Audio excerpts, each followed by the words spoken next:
A line which intersects a circle at 2 points is called as, कि यहाँ पर कहा गया है कि a line एक सर्किल को जो दो मुकामात पर कता करती है वो लाइन क्या कहलाती है। यहाँ पर A पॉइंट और समझिए ये B पॉइंट है, तो ये लाइन क्या कहलाती है। लाइन को हम सीक्रेट ऑफ द सर्किल कहते हैं, यानी फर्स्ट ऑप्शन यहाँ पर करेक्ट है। अगर वही सर्किल को दो मुकामात पर god of the circle A B, यहाँ पर ये लाइन सेगमेंट है, ये लाइन है, देखिए यहाँ पर लाइन सेगमेंट नहीं कहा गया बल्कि लाइन कहा गया है, तो ये सीक्रेट ऑफ द सर्किल कहलाती है। The mean and mode of 5, 3, 9, 1, 9, 8, 9, 4 is, यहाँ पर मीन एंड मोड दोनों का सम करना है, m प्लस n यानी सम करना है दोनों का। मीन को यहाँ पर m कहा जा रहा है और मोड को n कहा जा रहा है, दोनों का सम कितना है बताना है। तो देखिए यहाँ पर पहले मोड देखेंगे 9, 9, 9 यानी मोड यानी n क्या होगा, यहाँ 9 होगा, क्योंकि रिपीटेड नंबर यहाँ पर मैक्सिमम टाइम वो 9 है,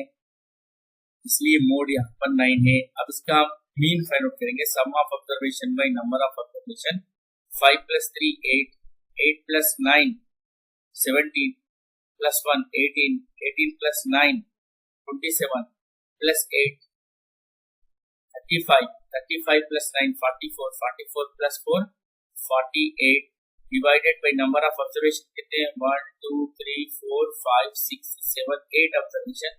8 6 48 यानी 6 + 9 15 आंसर होगा m + n। कौन सा ऑप्शन करेक्ट है, फोर्थ ऑप्शन करेक्ट है। The distance between two parallel tangents of a circle of radius 4 cm is, the distance between two parallel tangents of a circle of radius 4 cm is। तो देखिए यहाँ पर ये एक circle है और इसे यहाँ पर ये टेंजेंट है और उसके पैरेलल अनदर टेंजेंट है, तो यहाँ पर कहा गया है कि इसका रेडियस ऑफ द सर्किल कितना है, ये 4 सेंटीमीटर है। तो टोटल यहाँ पर क्या पूछ रहा है, distance between the two parallel tangents, तो ये टोटल डिस्टेंस यहाँ से यहाँ तक कितना होगा, ये रेडियस 4 है तो ये भी रेडियस 4 सेंटीमीटर, यानी इसका पैरेलल टेंजेंट्स का डिस्टेंस कितना होगा 8 सेंटीमीटर होगा। Distance between the parallel tangents is 8 centimetre. चलिए नेक्स्ट क्वेश्चन को देखेंगे। If angle between two radii of a circle is 120 degrees, then the angle between the tangent and the ends of the radii is, यहाँ पर कहा गया है कि if the angle between two radii of a circle is 120 degrees, then the angle between the tangents and the ends of the radii is, तो यहाँ पर क्या होगा देखिए, if the angle between two radii of a circle is 120 degrees, देखिए यहाँ पर ये सर्किल है और ये एक रेडियस है और एक रेडियस, इन दोनों के दरमियान का एंगल कितना है 120 डिग्री से। then the angle between the tangents at the ends of the radii is, तो यहाँ पर रेडियस के इन पर टेंजेंट का एंगल कितना होगा, ये एंगल दोनों भी कितने होंगे, यहाँ 90 डिग्री होंगे, क्योंकि tangents and radius are always perpendicular to each other.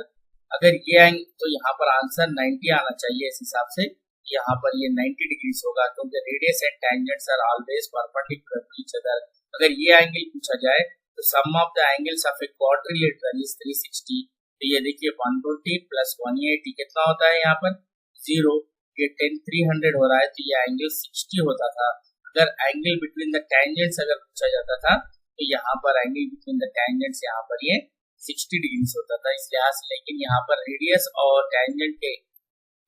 कहा गया है तो 90 डिग्री होना चाहिए। 5 + √7 इज एन इरेशनल नंबर, 5 + √7 हो गया, √7 इरेशनल है तो 5 को इरेशनल में मिलाते हैं तो वो भी इरेशनल नंबर होगा। तो कौन सा ऑप्शन करेक्ट है, फर्स्ट ऑप्शन यहाँ पर ये करेक्ट है। The LCM of 9, 12 and 15 is, 9, 12 और 15 का एलसीएम कितना होगा हमको मालूम करना है। तो देखिए 9, 12 और 15 का अगर हम एलसीएम यहाँ पर फाइंड आउट करेंगे, 3 से डिवाइड होगा, 3 3 जा 3 4 जा 3 5 जा, और अगेन डिवाइड होता है क्या देखिए ने, ये तीनों में से कम एक 3 एक कोई एक टेबल से डिवाइड होना चाहिए, लेकिन तीनों भी डिफरेंट टेबल से डिवाइड होते हैं। 3 3 जा 9, और यहाँ पर 9 5 45, 45 इंटू 4 कितना होता है, 45 इंटू 4 180 होता है, यानी फोर्थ ऑप्शन यहाँ पर ये करेक्ट होगा। चलिए नेक्स्ट देखेंगे, the value of log 81 base 3 is, देखिए log 81 को हम 3 पावर ऑफ 4 लिख सकते हैं, 81 बेस 3, क्योंकि ये बेस 3 है तो यहाँ पर भी लॉगरिथम को हम 3 के पावर्स में ही लाना होगा, तो 81 को हम 3 पावर ऑफ 4 लिख सकते हैं, यानी 3 इंटू 3 इंटू 3 81 होता है। तो ये अब यहाँ पर फॉर्मूले की वजह से ये 4 यहाँ पर मल्टीप्लिकेशन में आ जाएगा, 4 log 3 बेस 3, तो ये 4 इंटू किसी भी लॉगरिथम का उसी बेस पर आंसर क्या होता है, 1 होता है, तो आंसर 4 हासिल हुआ है। कौन सा ऑप्शन करेक्ट है, फर्स्ट ऑप्शन यहाँ पर ये करेक्ट होगा। अब देखिए यहाँ पर if x, y and z are the distinct prime number then the HCF of, देखिए अब यहाँ पर हम अगर HCF फाइंड आउट कर रहे हैं तो यहाँ पर मिनिमम पावर को लेना होगा, जो वेरिएबल का मिनिमम पावर होगा वो HCF में आएगा और कॉमन टर्म्स को ही लेना होगा HCF में, तो x स्क्वायर और x3 में यहाँ पर x स्क्वायर लेना होगा और y क्यूब और y में क्या लेना होगा, एक x स्क्वायर आएगा और y क्यूब और y में क्या आएगा, कॉमन y आएगा, यानी लीस्ट पावर को लेना होगा, z और z स्क्वायर में z आएगा, तो यहाँ पर HCF क्या होगा, x स्क्वायर y z, कौन सा ऑप्शन करेक्ट है यहाँ पर, ये फोर्थ ऑप्शन यहाँ पर ये करेक्ट होगा। अगर इसी तरीके से यहाँ पर अगर एलसीएम पूछा जाए तो यहाँ पर एलसीएम में हमको हाईएस्ट पावर को लेना होगा और जो कॉमन है उसे भी लेना होगा, जो कॉमन नहीं है उसे भी लेना होगा, तो एलसीएम इसके हिसाब से यहाँ पर क्या होगा, एक्स क्यूब और y क्यूब में क्या आएगा, यहाँ पर ये y क्यूब आएगा और z में क्या आएगा, z स्क्वायर आएगा, तो एलसीएम के हिसाब से from the top of the tower 60 meters high, the angle of depression of an object is 60 degrees, then the distance of the object from the base of the tower is, यहाँ पर कहा गया कि from the top of a tower 60 meter high, वो tower देखिए ये इस तरीके से एक टावर है जो 60 मीटर हाई है, इसकी ऊंचाई 60 मीटर है, the angle of depression of the object, यानी यहाँ से एक ऑब्जेक्ट जो अर्थ पर है उसे यहाँ पर ऑब्जर्व किया जा रहा है 60 मीटर हाइट से, तो एंगल ऑफ डिप्रेशन, ये आंख के पैरेलल, हमको आइस के पैरेलल एक लाइन लेना होगा, अर्थ के पैरेलल, ये पैरेलल लाइन और ये लाइन ऑफ साइट के दरमियान जो एंगल होगा ये एंगल ऑफ डिप्रेशन है, तो ये दोनों पैरेलल लाइंस है और ये ट्रांसवर्सल है, यानी अर्जी ममा से, तो यहाँ पर मुतबादिला जाविये मसावी होते हैं, इसलिए ये एंगल यहाँ पर आ जाएगा, ये 60 डिग्री से, और ये यहाँ पर हाइट कितना है 60 मीटर से, देन क्या फाइंड आउट करना है, then the distance of the object from the base of the tower, ये बेस ऑफ द टावर यानी फुट ऑफ द टावर से ये ऑब्जेक्ट का डिस्टेंस हमको फाइंड आउट करना है। तो देखिए opposite side by adjacent side हमको यहाँ पर tan लेना होगा, tan 60 degree is equal to opposite side कितना है इसका, ये 60 का अपोजिट ये 60 डिवाइडेड बाय ये साइड x से समझिए ये फाइंड आउट करना है, तो x से tan 60 वैल्यू √3, ये x इधर आकर मल्टीप्लाई होगा और ये 60 होगा, तो ये x is equal to 60 by √3 answer होगा। तो 60 बाई √3 कौन सा ऑप्शन करेक्ट है, यहाँ पर 60 बाई √3 थर्ड ऑप्शन यहाँ पर ये करेक्ट होगा। चलिए नेक्स्ट क्वेश्चन को देखेंगे, which of the following statement regarding probability of an event is, तो कोई भी इवेंट का प्रोबेबिलिटी किस तरीके से होगा, 0 less than or equal to probability of an event less than or equal to 1 होगा, यानी यहाँ पर ये थर्ड ऑप्शन यहाँ पर ये करेक्ट होगा। किसी भी इवेंट का किसी भी वक़ू का इम्कान 0 और 1 के दरमियान होगा, यानी 0 हो सकता है मैक्सिमम प्रोबेबिलिटी, मिनिमम प्रोबेबिलिटी और मैक्सिमम 1 हो सकता है, तो ये इस तरीके से यहाँ पर 0 less than or equal probability of an event less than or equal to 1 होगा। चलिए नेक्स्ट क्वेश्चन देखेंगे, द मीन ऑफ 20, 30, 38, 40, 50, 56 एंड 60, यहाँ पर सबका मीन फाइंड आउट करना है हमको। देखिए अब इस तरीके से इन सबको ऐड करेंगे, sum of observation by number of observation, या मीन फाइंड आउट करना है, तो 20 प्लस 30 कितना होगा 50, 50 प्लस 50 100 होगा 100, और ये 40 प्लस 60 कितना होगा, ये भी 100 होगा, यानी ये और ये इन दोनों को मिलाकर 100 होगा, और फिर इन तीनों को मिलाकर 100 होगा, यानी 200 होगा। 200 प्लस 38 प्लस 56 करेंगे, ऐड करेंगे इसे, तो देखिए कितना होगा टोटल यहाँ पर, ये 14 का 4 1 carry 6 9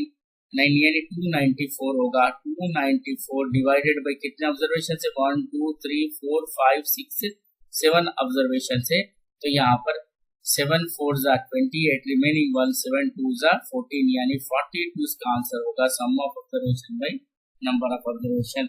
median of x comma 20x comma x by 20 comma 200x comma x by 200 is 20, then the value of x is, देखिए यहाँ पर मीडियन फाइंड आउट करना है, तो पहले हमको इसको असेंडिंग ऑर्डर में लिखना होगा। तो सबसे छोटा वैल्यू कौन सा होगा, देखिए x by 200, यानी x को अगर हम 200 से डिवाइड करते हैं तो ये स्मॉलेस्ट होगा, x by 200। फिर उसके बाद देखिए उसके बाद वाला उसके बाद कम वाला कौन सा होगा, उसके बाद वाला होगा x by 20। फिर उसके बाद कौन सा होगा, देखिए उसके बाद होगा है ये x, फिर नेक्स्ट उसके बाद होगा 20x, यानी 20 को x टाइम मल्टीप्लाई करने पर फिर सबसे बड़ा होगा 200x, यानी x को 200 से मल्टीप्लाई करने पर ये smallest value,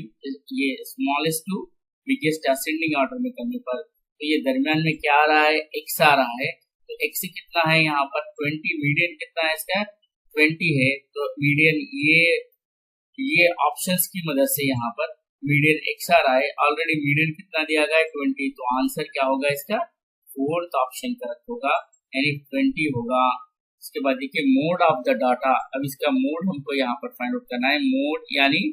maximum time repeated number mode कहलाएगा। तो देखिए यहाँ पर 6 1 टाइम है और 6 2 टाइम है, 6 3 टाइम है।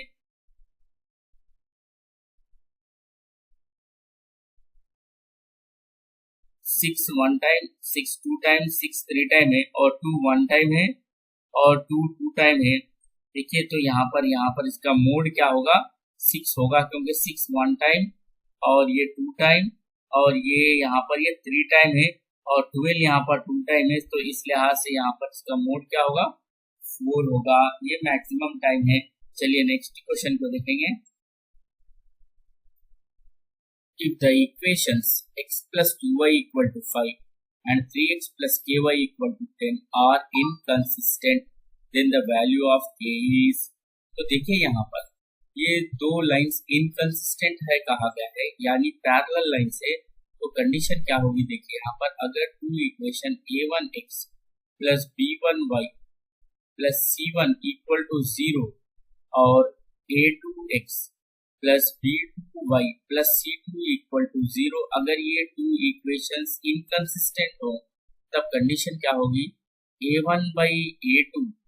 Is equal to b1 by b2 is not equal to c1 by c2। Inconsistent के लिए कंडीशन होगी। तो अब देखिए ये अगर 5 को इधर ला लें हम, तो ये होगा x plus 2y minus 5 equal to 0, और ये 10 इधर आकर क्या होगा 3x plus ky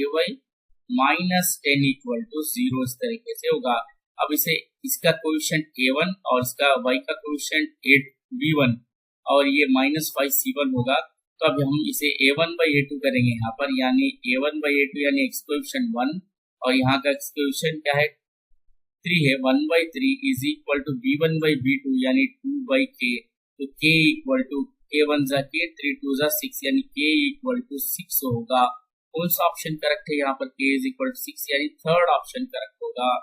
If the pair of line equation a1x plus b1y plus c1 equal to 0 and a2x plus b2y plus c2 equal to 0 represent coincident lines, then अगर two lines coincident है तब वहां पर many solutions होंगे। तो a1 by a2 equal to b1 by b2 equal to c1 by c2 होगा, यानी कौन सा ऑप्शन करेक्ट होगा यहाँ पर, ये सेकेंड ऑप्शन करेक्ट होगा, क्योंकि वो कोइंसिडेंट लाइंस है, तो यानी एक के ऊपर एक मिलकर एक लाइन से, तब वो a1 by a2 b1 by b2 और c1 बाई c2 इक्वल होगा। What is the probability of getting a number 7 in a single throw of a dice देखिए एक डाई को अगर थ्रो करें तो जुमला सैंपल स्पेस यानी टोटल नंबर ऑफ आउटकम्स कितने होते हैं 1, 2, 3, 4, 5, 6 होते हैं, क्योंकि एक डाइस में 6 उसके नंबर्स होते हैं, 6 फेसेस होते हैं। तो एन ऑफ एस कितना होता है, यहाँ पर ये 6 हासिल हुआ है। अब कहा गया है कि नंबर 7 हासिल होने का कयास क्या होगा, प्रोबेबिलिटी क्या होगा। तो इस डाइस पे 7 नहीं होता है, तो एन ऑफ ई क्या होगा, इवेंट 0 होगा। तो प्रोबेबिलिटी क्या होगा इसका, इम्पॉसिबल इवेंट होगा, यानी N of E by N of S 0/6 answer 0 होगा, यानी इम्पॉसिबल इवेंट होगा। वो फर्स्ट ऑप्शन करेक्ट है। If one card is selected from a well shuffled deck of 52 cards, then the probability of getting an ace card is, देखिए पूरे deck of cards में 4 S card होते हैं, एक diamond S card होता है, और एक हर्ट का एस कार्ड होता है, और एक क्लब का और एक स्पेड का, यानी 4 एस कार्ड होते हैं। तो N of E by N of S 4/52 यानी 1/13 इसका आंसर होगा। कौन सा ऑप्शन करेक्ट है यहाँ पर, ये सेकेंड ऑप्शन करेक्ट होगा। If the mean of x, y, 3,